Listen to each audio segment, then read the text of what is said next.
Hi guys, welcome back to my channel. Thank you to my new subscribers and to those who are joining me for the first time.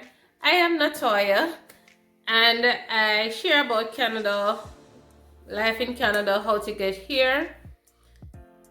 If you enjoy what you are seeing today, remember to like, subscribe and share. Look forward to having you on my channel and sharing with you as well.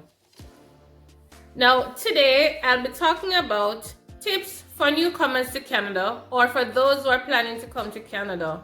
I'm going to give you some tips on things that you should do within the first few weeks. So, you have finally had your visa stamped in your passport to come to Canada and you're excited. I have some tips for you. So stay tuned today and I'll share some guidelines that you can use to help you to have a smoother transition to life in Canada. The first tip I have for you is that when you land in Canada, it's important for you to apply for your SIN number. SIN number is your social insurance number, and you can do nothing in Canada without your social insurance number. So when you land, you can apply for your SIN number at the airport.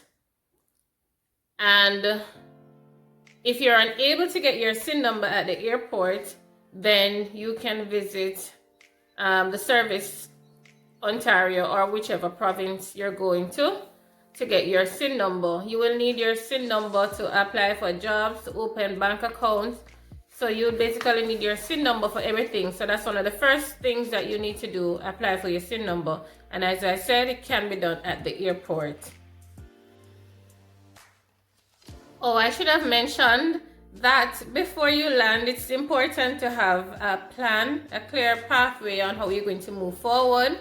So if you do not have any friends to stay with, if you do not have any relatives that you can stay with, then don't be discouraged because you can always rent an Airbnb. So you can rent an Airbnb in advance from your country of origin. And I would say rent the Airbnb for at least a month because sometimes it takes a while to find an apartment or a house to live in. And so at least a month. You can do more. It depends on where you're going. So it's important that you plan carefully and book an Airbnb or make arrangements with your friends or your relatives to ensure that you have somewhere comfortable to stay when you get here, because you're going to be tired after being on the flight. So it's important for you to know in advance where you're going to stay. The Canadian government is focused on immigration in order to reach their targets and to build their economy. And as such, they have systems in place to help newcomers to settle. So what I would encourage you to do when you get to Canada, you can find out where the settlement agencies are located for newcomers. So you can go on Google and you can just type in the location where you'll be staying, and then you can find out how far is the settlement agency. And please do go and visit the settlement agency because they have services available to help you to transition into your new life in Canada. For example, they will help you to complete your forms for like taxes from your previous year, the amount of money you would have earned from your previous year, and that would be used to calculate whether or not you are eligible for GST. And if you have children, they will also provide you with the forms that you can use to apply for your Canadian child benefits. So they'll help you to complete the form so that you can apply for your benefits, and they will tell you about all the different benefits that are available to you, and they will guide you on how to move forward. They will share information about the libraries that are available where you can get access to printing your resumes. So they're very helpful. If you have any questions, they are willing to answer because that's their role.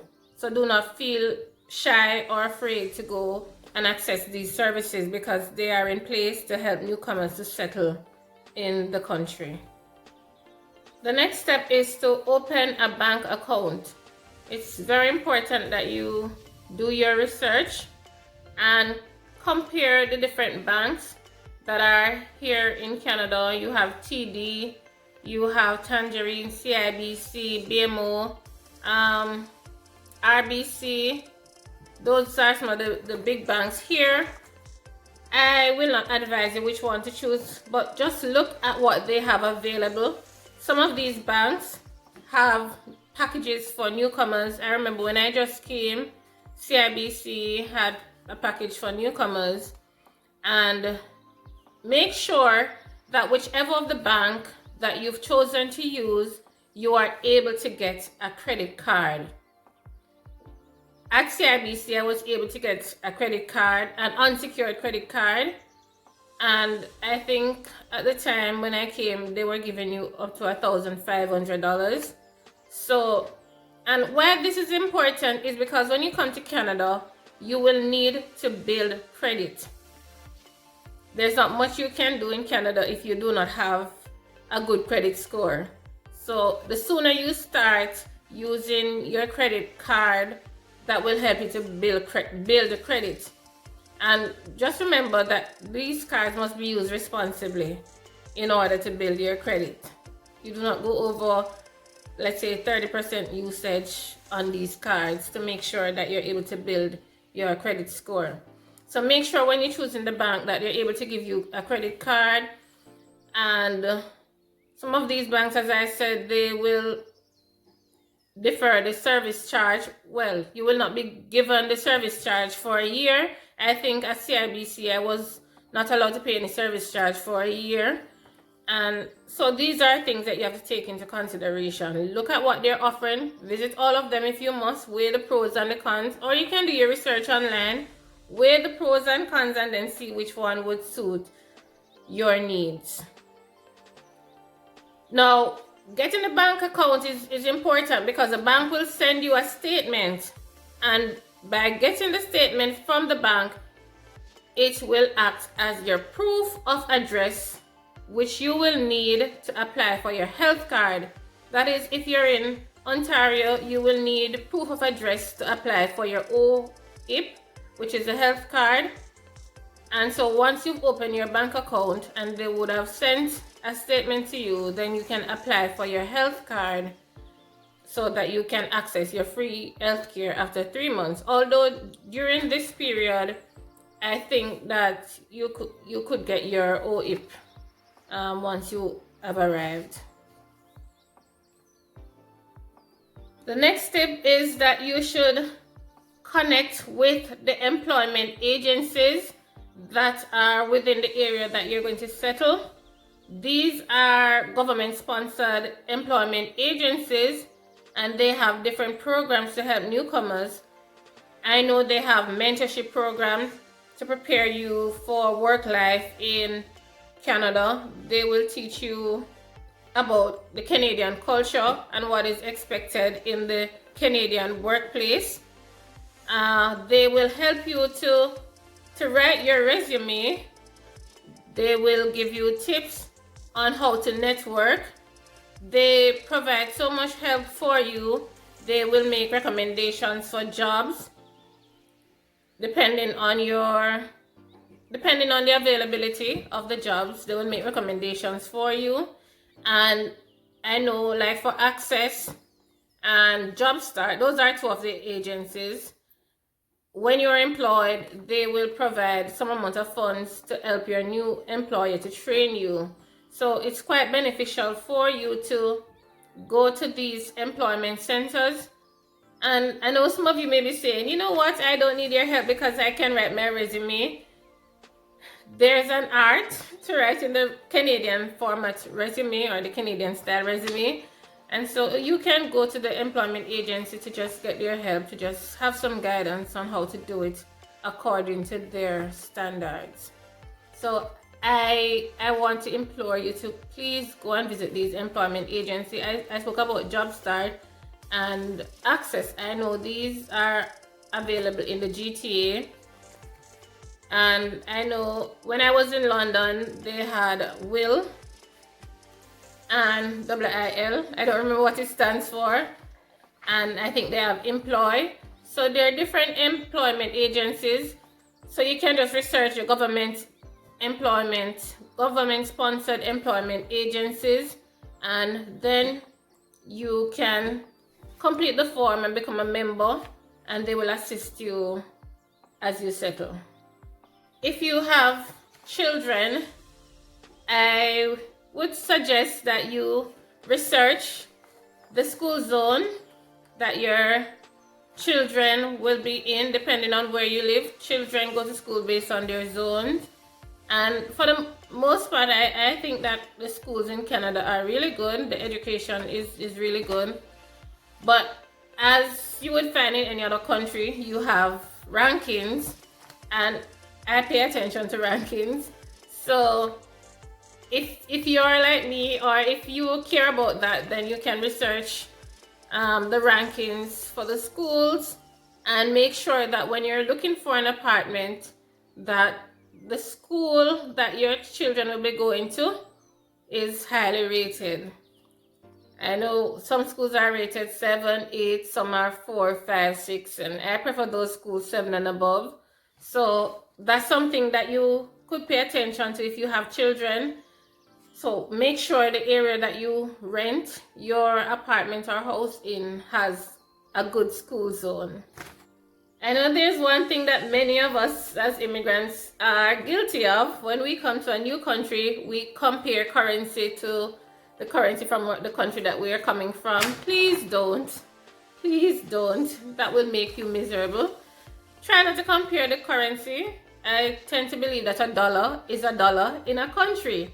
So just look at the money that you're earning and just use that money and not think about what you would have spent in your country. Just accept life for what it is. It's your new life. You have to adapt and make the best of it. Now, speaking about comparing currency, I know that CIC has a recommended amount for when you've applied through Express Entry to maintain your family. If you can afford to bring more than the required amount, please do so, because especially now, as a result of COVID, the job market is not what it used to be, well, from my experience, and sometimes it takes a while to find a job. So it would be to your benefit to have enough money to really sustain your family until things are really better. I tend to realize that those who are in the IT field do not have as much of a challenge in terms of finding a job. So, but if you're not, and I'm not saying you're not going to find a job right away, but I'm just being realistic that it may take a while for some people. For some people, it's just within weeks they can find a job. For others, within months. So just be realistic. If you can afford to bring more than you've been asked to, then please do so. You will benefit greatly, and it will prevent you from being stressed. Yes.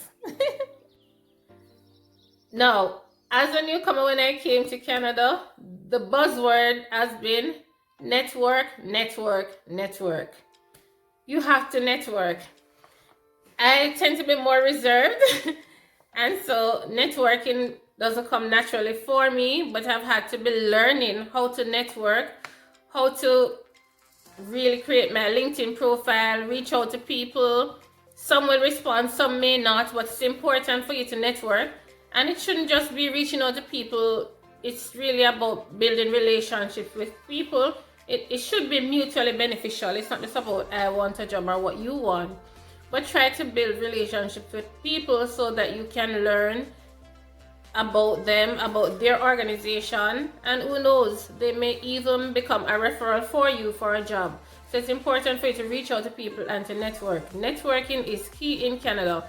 If you ask anybody, they will tell you that upon arrival, all they've been hearing as it relates to finding jobs, network, network, network. There are many networking sessions that you can find online. There is Eventbrite that I've been using, and just go on Eventbrite and find out the events in your area, networking events, job fairs, and connect with people. Let them see your face, let them hear your voice, just let them know you, right? So it's important for you to network in Canada. When you get to Canada, Google Maps will become your best friend. It will become your best friend.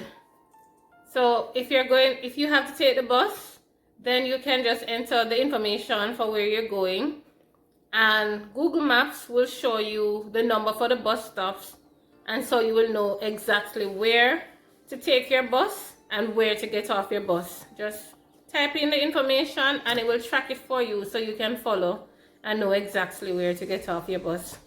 So make sure to download your Google Maps on your phone, because it will be your best friend. Now, for those who have not arrived in Canada as yet, it's important for you to carry your driving history or your driving record. When you come to Canada, you have to do your driving test. You have to do the computer test. It doesn't matter if you've had previous driving experience. You have to do your computer test. That's the G1. If you have a driving record, then you do not have to do the G2 test. You can go straight ahead and do the G driving test. I know all of this may be new for you, but it's just that in Canada, they have a graduated driver's system or driver's license system. And so having the driving record prevents you from doing the second. So do not forget to carry your driving history. If you have already arrived in Canada, you can also visit your consulate, and they will give you guidelines on how to get your driving records. The next point is that as immigrants coming to a new country, we must be prepared to adapt, to be humble, and to be resilient. To adapt, be humble, and to be resilient. Because things may not work out as you had anticipated immediately, and so it will take grit and resilience for you to surmount the challenges and look and just keep in mind your reason for coming to Canada in the first place. What was your goal? What was your goal? What motivated you to come? So if you are confronted with challenges, don't be deterred. That's what I want to just encourage you. Don't be deterred, because for some it's just easy and no challenges, but for others the challenges do come, and so you will need to be humble. You will need to ask for help. Be humble enough to ask for help, because there are systems in place to help you. So if you're having any difficulty, ask for help, be humble, and be resilient. The same way that you use motivation and energy to go through the express entry system and to make it, then just dig deep and find back that same drive when the challenges come, and use that drive to propel you to achieve your goals. Keep the goal in mind. Never forget your reason for coming. If you came for the benefit of your children, do not forget that. If you came for the betterment of your family, do not forget that. If you came for new opportunities, do not forget that, because challenges will come. But I've been told it gets better. So just have a resilient spirit. Just be self-motivated when you come, and be prepared to surmount any obstacle that may present itself. That's my encouragement to you, because I want to see you here. And my last tip is research, research, research. Did I say research? Research. There's so much information available, but you have to search for that information, and that will help you to access all the services that are available to you. So if you face any challenge, find Google, find YouTube. The answers are there somewhere. Please research. I want to wish you all the best as you prepare for your new journey. Just know that all things are possible, and with the right mindset, we can accomplish our goals. Bye for now. Don't forget to like, subscribe, and share. See you in the next video. Bye.